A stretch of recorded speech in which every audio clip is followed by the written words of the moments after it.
According to Cedars-Sinai, approximately 20 to 50,000 people in the United States have osteogenesis imperfecta, also known as brittle bone disease. Katherine Klimitas was born with brittle bone disease, and she spent her entire life communicating through the great gift of art. Katherine is a firm believer that we're all given opportunities for happiness in life and in work.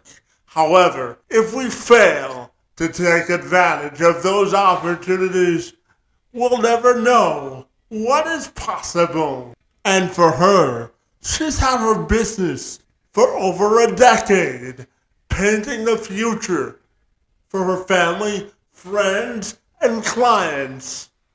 And she's leading by example, one painting, one encounter, and one conversation at a time. She found some time in her busy schedule to stop by the program to join me this week to talk about perseverance, inspiration, art, design, and so much more. If you want an inspirational way to end a busy work week, well, I'm Kevin McShann. Let's have this conversation.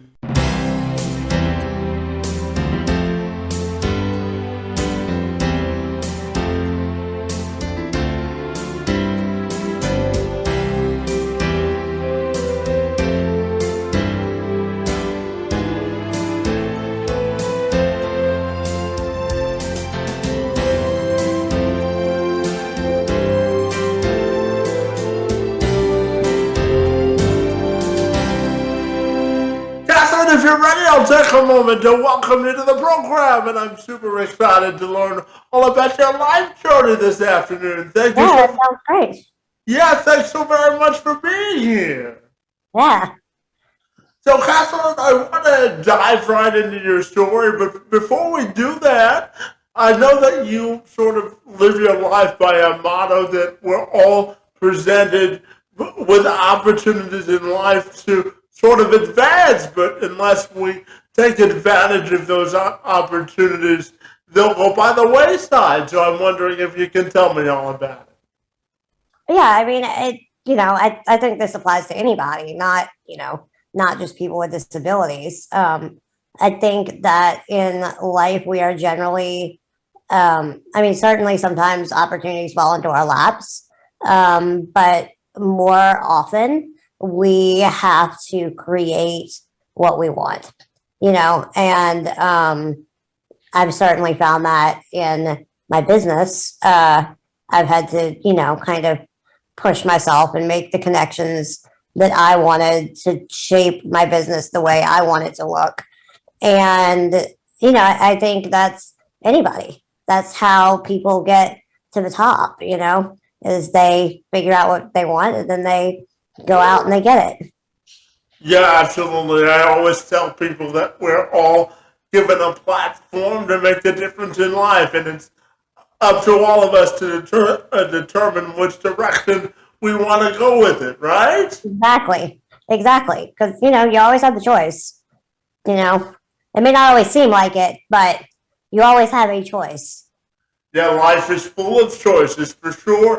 And I know that you were born and diagnosed with brittle bone disease, and by the age of 10, you had broken up to 500 bones, but you weren't going to let that serve as a barrier to progress. So I'm wondering if you could tell me all about your inspiring journey. Sure. So I was born with a genetic bone disease called osteogenesis imperfecta. It basically means that my bones break easily and they grow abnormally. So I am actually only 2'7" tall. I use an electric wheelchair to get around. And yeah, I break bones a lot. that's kind of the short of it. Of course, before puberty, I broke a lot more. because once you go through that, it lessens. But I mean, it still happens, relatively often. And yeah, so by the time I was 10, we kind of stopped counting how many bones I had broken. And it was about 500 at that point. So, I'm 33 now, so a lot. and and yeah, my parents, I grew up with two parents who were veterinarians. So that actually was very helpful because they were in the medical field. And it was helpful to have people in my house that could handle my issues. I didn't necessarily have to go to the hospital every time I broke something because, if I had, I would have basically lived in the hospital. They had access to materials to handle my broken bones, and we had access to my grandfather is a doctor, so that made my life a lot easier as well. Um, and yeah, and just the fact that they had medical knowledge was very helpful. And they also, it was kind of, I think, maybe leading into one of the next questions, but they also made sure that I was always in a mainstream school, even though I was basically the only person in a wheelchair from the time I was, in kindergarten and pre-K to the time I was a senior in high school. And they, I couldn't always do what all of my friends were doing, right? So all my friends could walk and run and play baseball and soccer and all that stuff. And so my parents got me into art when I was really young. And that has completely shaped my life. I started painting when I was 5, and now I've made a career out of it. So, yeah, that's kind of, in a nutshell, my journey. Yeah, indeed, it's an inspiring one for sure. And as I shared with you, I also have a disability. I have cerebral palsy, and I also use a wheelchair to get around as Yeah. well. I'm wondering your perspective too on the advantages having to use an electric wheelchair provides, because I believe that there are some tactical and some practical advantages sometimes to using a wheelchair. So I'm wondering if you would share that same sentiment. Yeah, I mean, so I got my first wheelchair when I was about 2. It went exactly 1 mile an hour. Um, and I ran into a lot of walls. It took a As little did while. I. As Yeah, it did, took a little while to work on that learning curve, but I'm much better now most of the time. Um, but yeah, I mean it. So before I got my chair, I mean, I was bored. I was a typical 2-year old. I wanted to see everything and do everything and ask about everything. And my parents basically had to move me around. It's not like I could get up and walk, and go look at something when I wanted to. So me getting a wheelchair gave me a little bit, as much independence as I could possibly get. The other thing about having a good solid chair is that it makes you feel more secure. When it's easy for you to get hurt, like it is for me to get hurt, having a 400-pound piece of equipment that moves around with you, is helpful. I mean, nobody's tipping it over, because it's again 400 pounds. Um, so yeah, I mean that it also provides a sense of security, and it allows you to, or at least it allows me to, um, take part in social activities that I wouldn't necessarily be able to take part in. And of course, it has disadvantages. I mean, I'm sure this happens to you all the time, where you go somewhere and there's no ramp or there's no elevator, and you can't get in, and it's a pain. And but I think it's getting better. Like in general, I think society is it's accessibility is becoming more of a thing. I would say within the last few years, and at least I live in New Orleans, so at least in New Orleans, it has been more in the forefront. And it's going to get better, just like everything else. Takes time. Yeah, slow and steady wins the race, doesn't Yep. it? Yep. So, Catherine, I wanted to also ask you about your definition of perseverance and inclusion. What does that look like for you? Well, perseverance would just be, I, my dad always taught me that you just throw a bunch of stuff up on the wall and see what sticks. That used to be one of his favorite uh, quotes. And that's perseverance. I mean, you just keep trying and trying and trying. And eventually, at some point, something will stick and something will work out. Even if, you've thrown a million things up against the wall, it just takes one. So, I think that's perseverance, and that's what I've always tried to do. Inclusion, I it's funny you asked that. One of the things I advocate for, especially, is school inclusion. And I'm not sure what your school experience was, but again, I was in a mainstream school, and not only did that help me because I learned how to be around able-bodied people in a normal social atmosphere, and that for every kid that's important. But my friends learned how to be around somebody who is a little different, and they now that they're adults, they don't stare at people in wheelchairs in public. They go up to them and they talk to them because being around somebody in a wheelchair is not weird to them. They've been around somebody in a wheelchair since they were kids. And so me being in class with them taught them just as much as it taught me. So I mean, I think it's important to include everyone in society as much as you can, but if you can start early in school, then all of these social issues that people with disabilities often have, they would just go away, you know?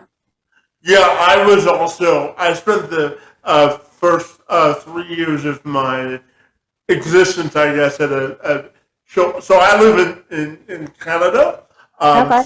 so I spent the first 3 years of my educational existence anyway in a children's treatment sort of center. And then I transitioned to a mainstream school when it was time to start kindergarten. And I agree with you wholeheartedly. So I'm 33 too, so we're the same age.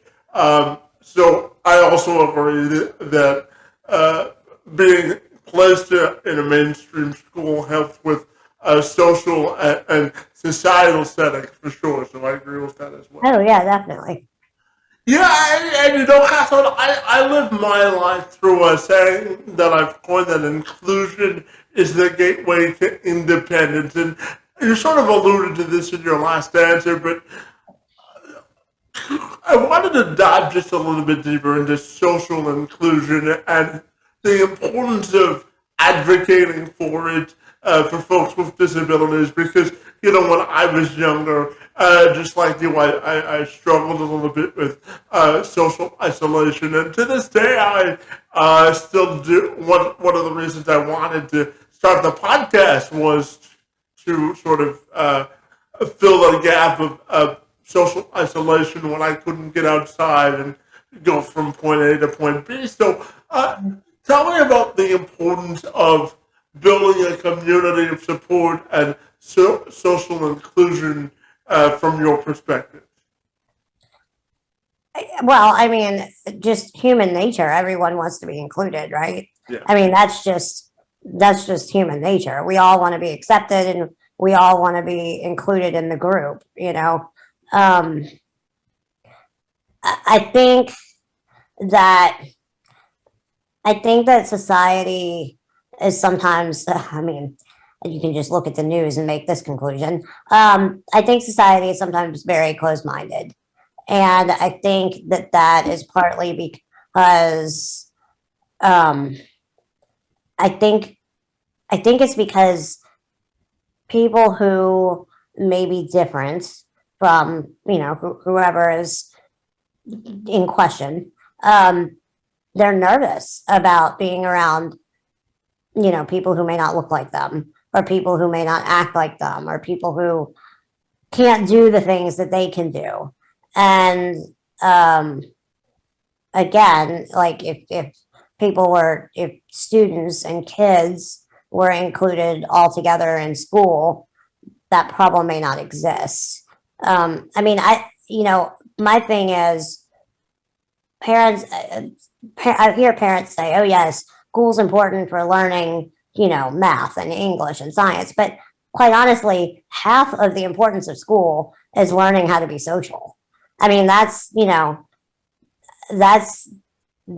half of what you learn. You learn how to work in a group, and you learn how to interact with other kids your age, and you even learn how to interact with adults, with your teachers. And that is really important for when you become an adult and you have to function in society. And, if you don't get that as a child, then it's going to be a lot harder to transition. Yeah, 100%. And one of the ways that you've sort of put yourself out there and sort of stake your claim to society is by starting your art and design business your senior season at Loyola. So tell me about the business and how it's provided you doors of opportunity. Yeah, so as I said, my parents were veterinarians, and I started painting when I was really young.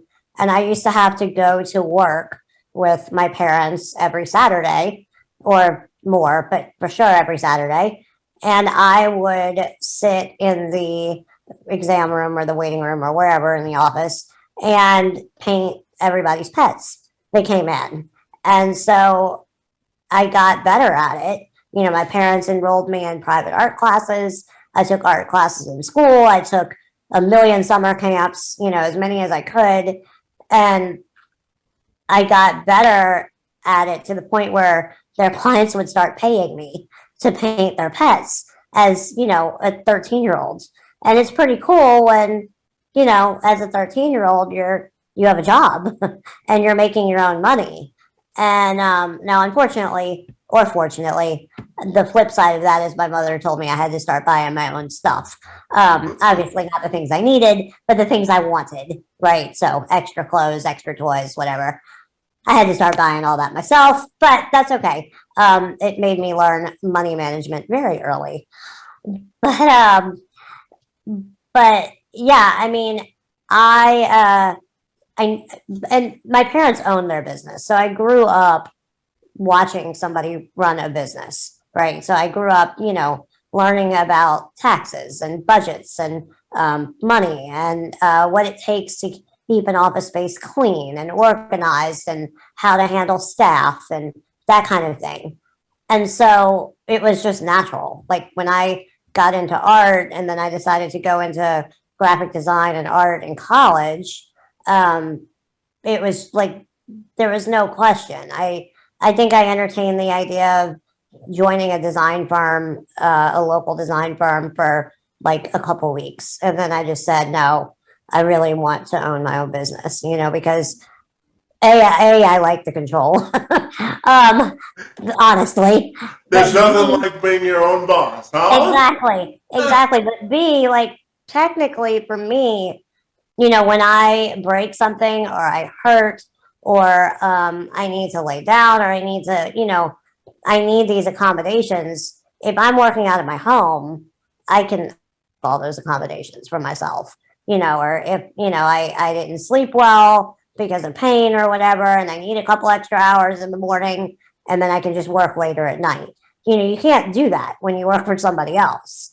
Um, so it just technically made my life easier to start my own business. But it's hard. You can ask anybody who freelances, like, it's hard to find clients. A lot of it is word of mouth. Again, it's putting yourself out there and just hoping that something sticks. A lot of my clients have come from word of mouth, but others have come from social media and Facebook and through my mom's practice and that kind of thing. But yeah, I mean, it's definitely opened some pretty big doors. I actually, this is my latest. I had an interview. I was spotlighted in Adobe's international conference last year, which was super exciting. Um, Only a few artists all over the world get that opportunity every year. And they actually came into my house and did this whole 10-minute video about my life and my art and just my day to day routine. And it aired on the conference site and it was viewed by like 40,000 people that day. So that was pretty exciting. It's on my YouTube channel if you want to look at it. But it was, yeah. And so, I mean, I've had some pretty decent opportunities recently, you know? Well, congratulations on such a big opportunity in your career. I know that you relish the opportunity to get noticed, and certainly you've taken the word and perseverance and turned it on its head, huh? I try. I try. That was pretty crazy though. That literally did fall into my lap. I mean, that was like a okay, somebody canceled. Do you want to do it?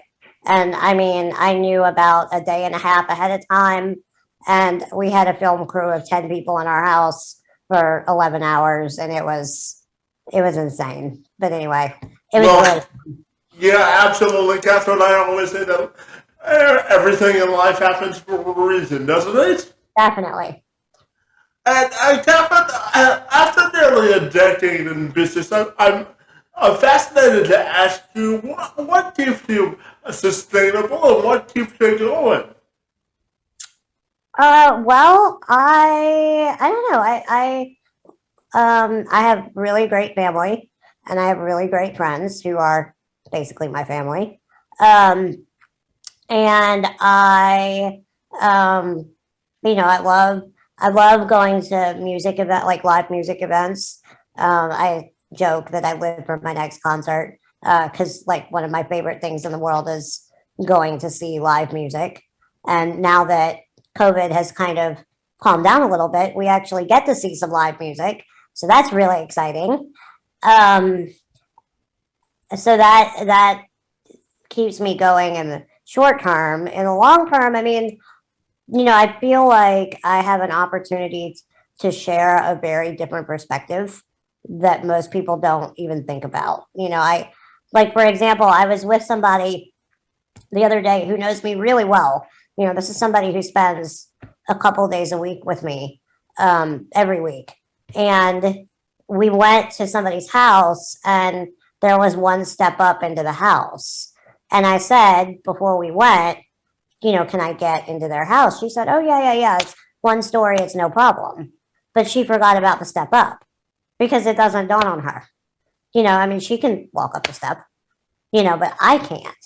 Right. So it didn't even dawn on her that, and this is somebody who knows me well, so people who um, don't live with somebody with um, a disability or don't have one themselves, it's just not even a thought for them.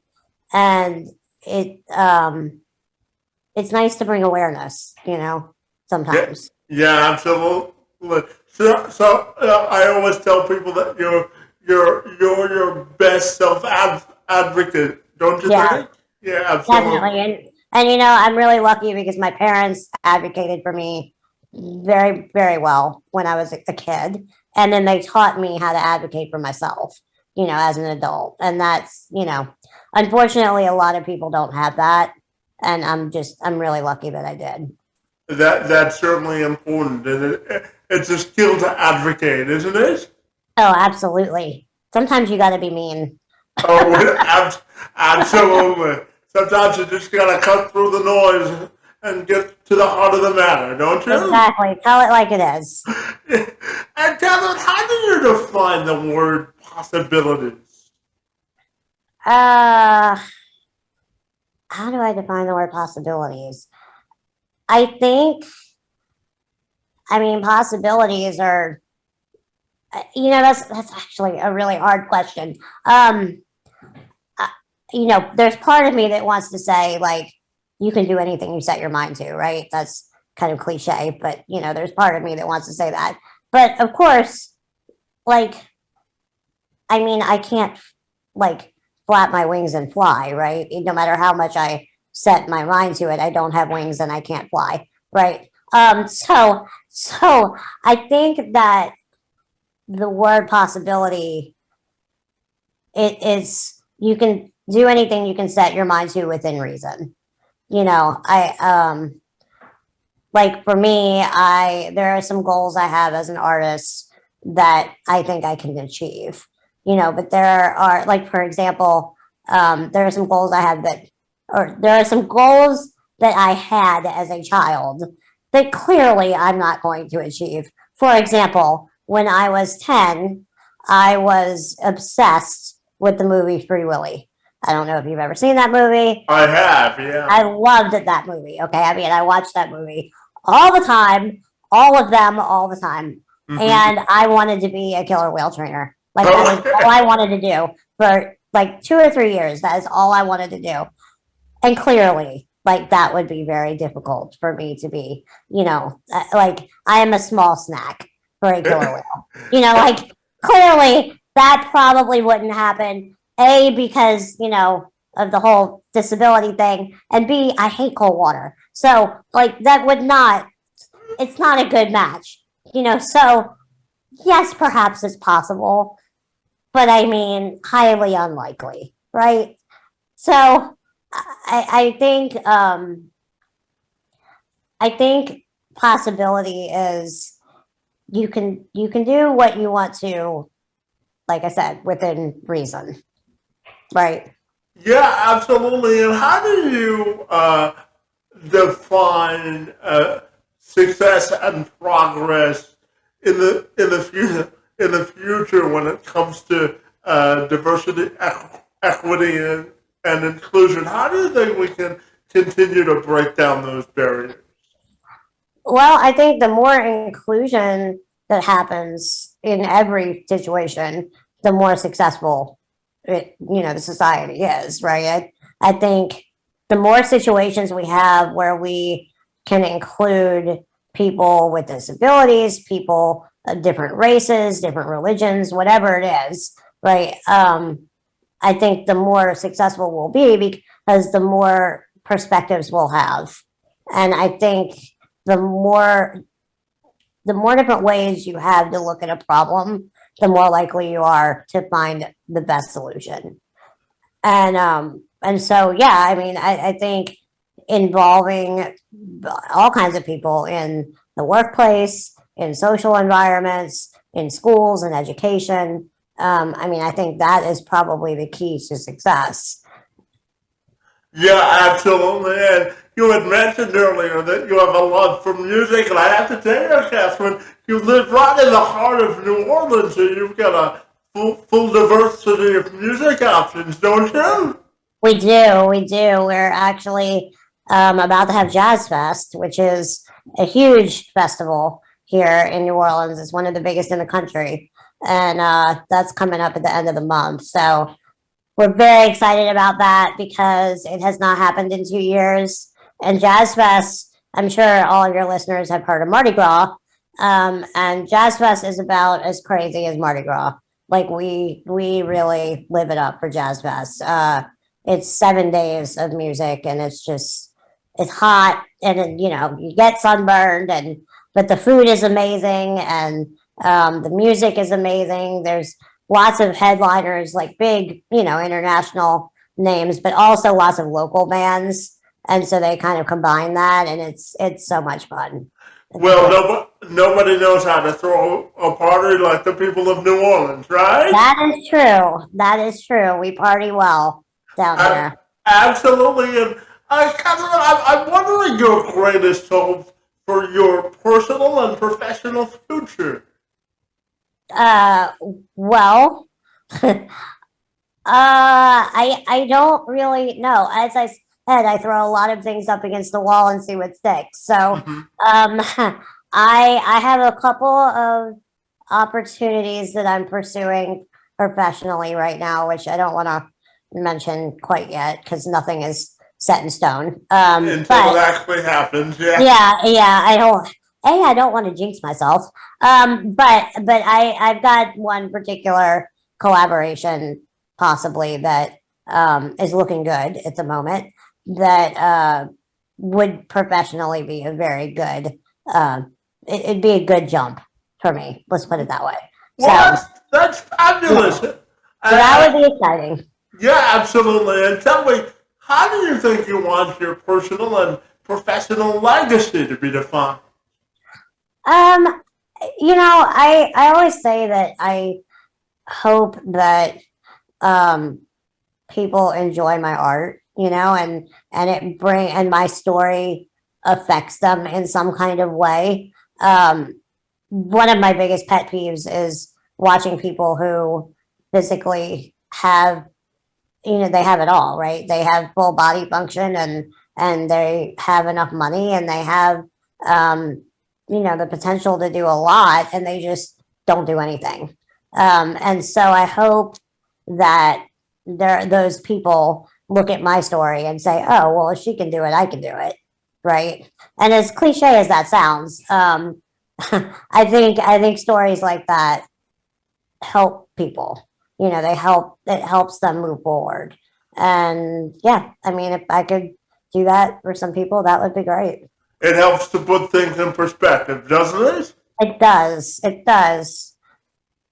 Yeah, absolutely. And my final question for you is, I'm wondering if you have a parting message to anybody who may be watching and listening to this about the importance of acceptance and inclusion of all people. I'm wondering if you would have a final or a parting message you would want to share. I guess. I mean, I feel like we've kind of touched on all of it, but the biggest thing I think is just don't judge people right when you look at them. Because obviously, I'm sure you experience this as well, right? I mean, you go out in public and strangers look at you and they make certain assumptions right away, I'm Mm-hmm. sure, right? And Yes. mine are usually the assumptions I usually get are that I'm a child or that I'm deaf, which I don't quite understand. I do have some hearing issues on one side, but like I'm not sure how short equates with deaf. I mean, with deaf, but apparently it does in public. But anyway, it's annoying. It's frustrating. Mm-hmm. And so I think, I guess, just try to be more aware and try not to draw conclusions that you have no evidence for. Yeah, absolutely. And finally, Catherine, tell me if people want to get connected with you, what's the best way they can do that? Yes, so I am on Facebook and Instagram, and my website is KAKARTNOLA.com. So it's my initials, KAKArtnola.com. Fabulous. Well, I have to tell you, Catherine, I've been looking forward to this for a while, and I want to thank you for the work that you do to advocate for inclusion, diversity, and equity on behalf of individuals with disabilities. Your work in the space and time on my behalf is most appreciated, and I want to thank you for being here this afternoon. Yes, thank you for having me. I appreciate it.